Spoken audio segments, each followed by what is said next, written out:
بسم اللہ الرحمن الرحیم۔ السلام علیکم۔ ابرار رشید آپ کی خدمت میں حاضر ہے۔ کل کا دن جو گزر گیا وہ پاکستان میں کافی ہنگامہ خیز تھا۔ ایک تو دہشت گردی کے دو واقعات ہوئے۔ ایک واقعہ آپ کے علم میں ہے جس میں چینی انجینئرز ہلاک ہوئے، ایک پاکستانی اس میں جہاں بحق ہوا۔ پھر کل کا دن اس حوالے سے بھی ہنگامہ خیز تھا کہ ایک طویل عرصے کے بعد شاید پی ٹی آئی کی پالیسی کے خلاف بشرا بی بی نے army chief, D G I S I اور ڈی جی سی کے خلاف سنگین ترین الزامات لگائے۔ پھر کل شام کے وقت جناب اچانک ایک اور دھماکہ ہوا۔ یہ دھماکہ عدالتی دھماکہ تھا۔ آپ نے سن لیا ہوگا، دیکھ لیا ہوگا، پڑھ لیا ہوگا کہ 6 جج صاحبان نے ایک علم بغاوت بلند کیا ہے۔ بظاہر تو یہ سارا معاملہ آپ کو آئی ایس آئی کے خلاف لگتا ہے، یعنی اسلام آباد ہائی کورٹ بامقابلہ آئی ایس آئی۔ اس کے پیچھے کہانی کیا ہے؟ یہ اسی طرح ہے کہ موجودہ چیف جسٹس اسلام آباد ہائی کورٹ اور مستقبل میں بننے والے چیف جسٹس اسلام آباد ہائی کورٹ، ان کے مابین ایک سرد جنگ جاری ہے۔ آپ کے علم میں ہے کہ ماضی میں بھی اس طرح کا معاملہ سپریم کورٹ میں تھا، جب چیف جسٹس عمر عطا بندیال تھے اور سینئر پیونے جج جنہیں کہتے ہیں، جنہوں نے ان کے بعد چیف جسٹس بننا تھا، یعنی جسٹس قاضی فائز عیسیٰ، تو ان کے درمیان بھی ایک معاملہ چلتا رہتا تھا، خط و کتابت کا اور ڈس ایگریمنٹ کا، اختلاف رائے کا، اختلاف کا، اور یہاں تک کہ وہ معاملات میڈیا پر ڈسکس ہونے لگے۔ اسی طرح کا معاملہ ہے اسلام آباد ہائی کورٹ میں۔ جو موجودہ جو چیف جسٹس ہیں، جسٹس عامر فاروق، یہ جب ریٹائر ہو جائیں گے تو جسٹس جو سینئر ترین جج ہیں جسٹس محسن اختر کیانی، تو انہوں نے سپریم ہائی کورٹ اسلام آباد ہائی کورٹ کا چیف جسٹس بن جانا ہے۔ ان کے خلاف مبینہ طور پر ماضی میں الزامات لگائے گئے، یہاں تک کہ شاید ایک ریفرنس بھی ان کے خلاف سپریم جوڈیشل کونسل میں موجود ہے کہ اسلام آباد کے قریب کوئی لیک ویو لین ہاؤسنگ سوسائٹی ہے، اس میں یہ کوئی 18% ان کا حصہ ہے، اور یعنی ان کی پارٹنرشپ ہے، وہ ان کی فیملی اون کرتی ہے، رشتہ دار وغیرہ، اور یہ ساتھ ساتھ یہ ہائی کورٹ کے جج بھی ہیں، سینئر جج ہیں، اور یہ وہ معاملات اس ہاؤسنگ سوسائٹی کے بھی دیکھتے ہیں، اور اگر اس ہاؤسنگ سوسائٹی کا کوئی مقدمہ ماتحت عدالتوں میں آئے تو اس پر اثر انداز ہوتے ہیں۔ یہ مبینہ طور پر یہ ان پر الزامات ہیں،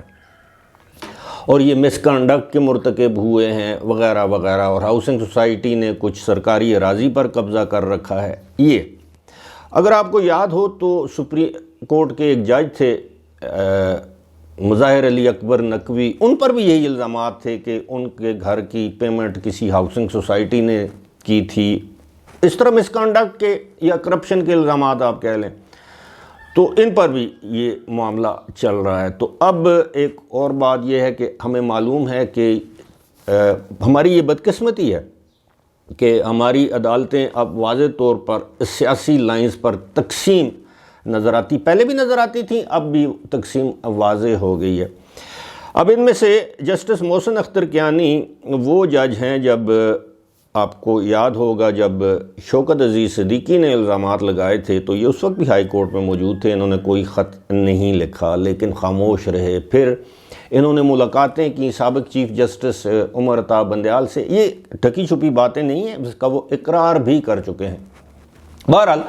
ہمیں جج صاحبان کی نیت پر کوئی شک، کوئی اعتراض، بالکل ذرہ رتی برابر نہیں ہے۔ اگر ان پر کسی نے دباؤ ڈالا ہے، اپنے خط میں جو انہوں نے الزامات لگائے ہیں وہ درست ہیں،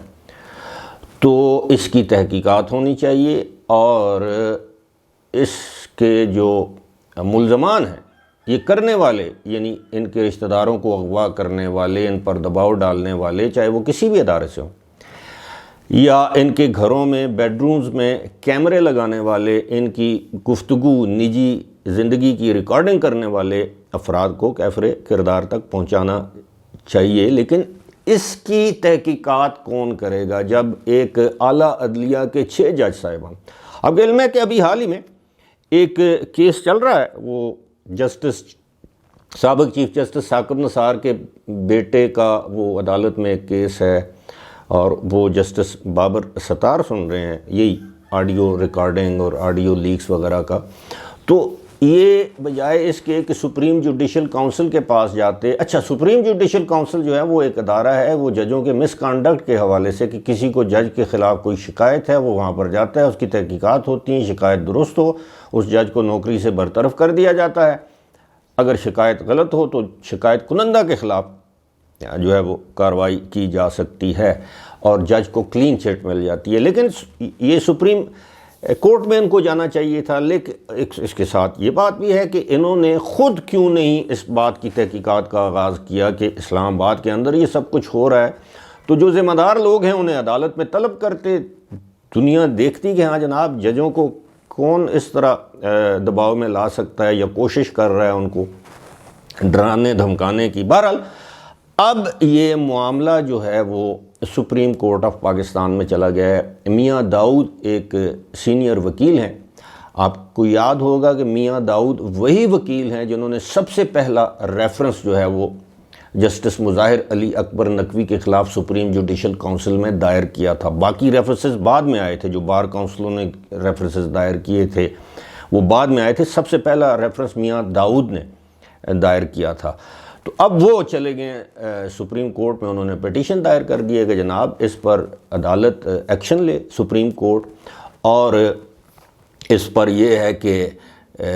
باقاعدہ انکوائری کمیشن بنایا جائے جو ذمہ داروں کا تعین کرے.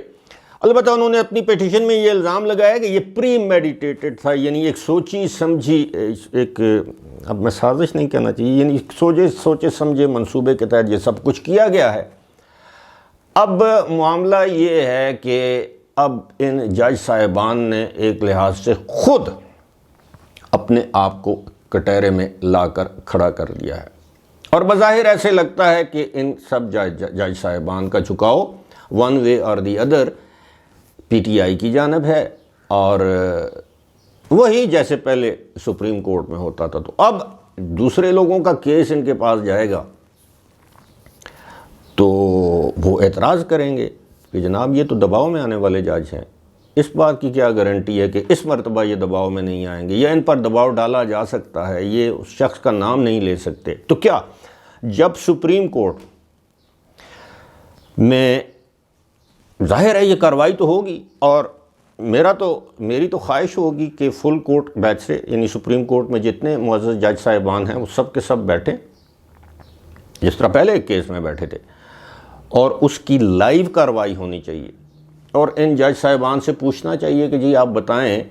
آپ کو کس شخص نے ٹیلی فون کال کی، آپ کے پاس آیا، جس طرح شوکت عزیز صدیقی نے کہا تھا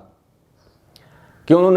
ان کو جنرل فیض حمید نے ڈرایا دھمکایا، لالچ دی، سفارش کی، نام لیا تھا اور کہا تھا آن اوتھ. ان سے بھی پوچھا جائے کہ جناب آپ بتائیں کہ آپ کو اسلام آباد میں آئی ایس آئی کے سیکٹر کمانڈر نے فون کیا تھا، وہ آپ کے پاس آیا تھا، ڈی جی سی نے آپ کو فون کیا تھا، ڈی جی آئی ایس آئی براہ راست آپ سے ملے تھے یا آپ سے رابطہ کیا تھا، یا ان کے کسی اہلکار نے آپ پر دباؤ ڈالنے کی کوشش کی تھی. اب یہ تو کوئی ثبوت نہیں ہے کہ کوئی شخص، اللہ نہ کرے کسی بھی ادارے کے اہلکار میرے کسی برادر نسبتی یا اس کے صاحبزادے کو اٹھا کر لے جائیں اور کہیں کہ اپنے رشتہ دار سے کہو کہ وہ اس کا فیصلہ اس طرح کریں ورنہ اس کے خلاف یہ کیا جائے گا. تو میں کس طرح الزام لگا سکتا ہوں کہ وہ کون سے ادارے کے لوگ تھے؟ ممکن ہے وہ اسپیشل برانچ کے لوگ ہوں، ممکن ہے وہ انٹیلیجنس بیورو کے لوگ ہوں، ممکن ہے وہ آئی ایس آئی کے لوگ ہوں، ممکن ہے کسی اور ادارے کے لوگ ہوں اور وہ ان اداروں کو بدنام کرنا چاہ رہے ہوں. مطلب بڑی عدالتوں میں الزام لگانا بہت آسان اور اس کو ثابت کرنا پھر آپ کا ہی کام ہوتا ہے. ماضی میں یہی اسلام آباد ہائی کورٹ اس طرح کے کیسز سن چکی. آپ کو یاد ہوگا وہ ایک جسٹس پتہ نہیں کون سے شمیم تھے, رانا شمیم تھے, جنہوں نے سابق چیف جسٹس ثاقب نثار پر الزام لگایا تھا. تو اسی عدالت نے جسٹس اطہر من اللہ اس وقت چیف جسٹس اسلام آباد ہائی کورٹ کے, انہوں نے کہا کہ یہ ثبوت پیش کریں. اب ظاہر ہے ان کے پاس ٹیلی فون کی ریکارڈنگ تو نہیں تھی, تو عدالت ثبوت مانگتی ہے, چاہے وہ جج ہو یا عام بندہ ہو. دوسری بات یہ ہے کہ اب آپ اندازہ کیجئے کہ ان 6 جج صاحبان نے, میں بڑے عاجزی اور انکساری سے کہتا ہوں کیونکہ ان میں سے ایک میرے کلاس فیلو بھی ہیں میرے, اور میں یہ نہیں کہہ سکتا اس وقت وہ میرے بہت ہی قریبی دوست ہیں, لیکن میری ان کے ساتھ جج بننے تک بڑی اچھی صاحب سلامت تھی. تو میں یہ نہیں کہتا کہ, لیکن اتنا مجھے محسوس ہونا شروع ہو گیا ہے کہ ان 6 جج صاحبان نے کسی نہ کسی طریقے سے 5 نے کم از کم اپنے آنے والے چیف جسٹس کو بچانے کے لیے پری ایمپٹیو سٹرائک کی ہے کہ ان کے خلاف ریفرنس نہ جائے. اور دوسرا یہ ہے کہ ایک مخصوص سیاسی جماعت کے لیے یا اس کے فالورز کے لیے ہیرو بننے کی کوشش کی ہے. آئندہ جتنے بھی کیسز کی اپیل ہوگی عمران خان کی ہائی کورٹ میں یا سپریم کورٹ میں, ان کیسز کو متنازع بنانے کی کوشش کی ہے, یا انہوں نے ونس اینڈ فار آل یہ فیصلہ کر لیا ہے کہ جناب ہماری عدلیہ یا عدالتی نظام میں ISI یا دیگر انٹیلیجنس اداروں کی مداخلت یا فوج کی مداخلت کم ہونی چاہیے. لیکن اب دیکھنا ہوگا کہ مستقبل میں سپریم کورٹ قاضی, اچھا دوسری بات یہ کہی جا رہی ہے کہ انہوں نے شاید قاضی فائز عیسیٰ, چیف جسٹس قاضی فائز عیسیٰ کو امبیرس کرنے کی کوشش کی ہے. اور میرا خیال ہے اب زیادہ تو ہم کچھ نہیں کہہ سکتے, لیکن یہ خط لکھ کر اس کو پبلک کر کے 6 جج صاحبان نے اپنا تماشا خود لگا لیا ہے کہ یہ خط نہ لکھتے تو آج ہم ڈسکس نہ کر رہے ہوتے. خط لکھ دیتے خاموشی کے ساتھ, وہ لیک ہوتا تو پھر اس پر لیک کرنے والے کے خلاف ایکشن لیا جا سکتا. یہ سپریم کورٹ کہہ سکتی تھی کہ جناب اس خط کے مندرجات کو آپ ڈسکس نہ کریں, لیکن یہ اپنا تماشا انہوں نے خود بنا لیا ہے, اپنا تماشا لگا لیا, تو اب اس پر ڈسکشن ہوگی. لیکن یہ جو ٹائمنگ ہے یہ بڑا میٹر کرتی ہے, اور آپ یقین کیجئے کہ ان جج صاحبان نے اچھی نیت سے کیا ہے, بالکل اچھی نیت سے کیا ہوگا یا بری نیت سے کیا ہے, دلوں کے حال اللہ جانتا ہے. لیکن ایک بات ہے کہ 6 کے 6 جج صاحبان نے اپنی ذات کو بطور جج متنازع بنا دیا ہے. فی الحال مجھے دیجیے اجازت, خدا حافظ.